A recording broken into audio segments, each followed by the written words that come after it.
नाही पण काय ना त्याच्याबद्दल आम्हाला फार म्हणजे इथेच तुम्ही जिथे बसला त्या टू द पॉईंटमध्ये आले होते नितेश राणेजी काय म्हणाले होते तर मी तुम्हाला ऐकवतो ते फार इंटरेस्टिंग आहे. मी ऐकलंय. नाही परत एकदा ऐकूया प्रेक्षकांसाठी एकदा थोडी उजळणी करण्यासाठी.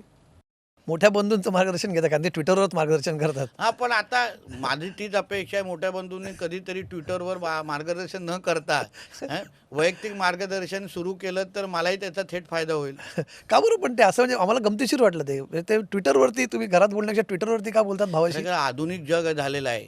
हां. आधुनिक जग झाला असल्यामुळे सोशल मीडियाचा वापर कदाचित जास्त वाढलेला आहे आणि घरात बोलण्यापेक्षा ट्विटरवर बोलू अशाही काही प्रथा नवीन चालू झाली असेल. पण मग काय नाही त्याचा बाहेर कदाचित चुकीचा अर्थ काढला जाऊ शकतो की काय दोघांमध्ये काय वेगळं आता काय. तुम्हाला एक बंधू एकत्र येत असताना तुम्हाला गोड बातमी दिली तर दुसरी बाजू पण आम्ही लोकांनी सांभाळली पाहिजे ना.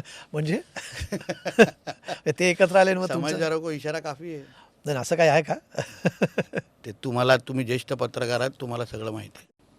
समजणे वालों को इशारा काफी. दुसरी एकीकडे दोन बंधू एकत्र आलेत तर दुसरी बाजू पण कोणीतरी सांभाळायला पाहिजे. हाच प्रश्न तुमच्याच चॅनलच्या पत्रकारांनी ओम देशमुख यांनी मला विचारला होता. मी त्यालाही विचारलं होतं की याचा अर्थ काय होतोय मला समजून सांग म्हणजे मी याचं उत्तर देऊ शकेन. म्हणजे मी जो अर्थ काढतो जो दिसतोय समोरनं अर्थ निलेशजी की दोन बंधू एकीकडे एकत्र आलेत ठाकरे बंधू एकत्र आलेत तर दुसरी बाजू जी आहे की बाकी दोन भाऊ भांडत राहिले पाहिजे ही पण कोणतरी सांभाळायला पाहिजे ती आम्ही सांभाळतोय. नाही ती भांडायचीच बाजू आहे असं तो कुठे म्हटलंय. मग दुसरी कुठली दोन एकत्र आले तर मग दोन वेगळे साहेब, झाले. बाजू किती असू शकतात ना. मल्टी डायमेन्शनल आहे पॉलिटिक्स. एकच डायमेन्शन आहे असं कुठे आहे. कुठे म्हटलंय तो भांडलं पाहिजे.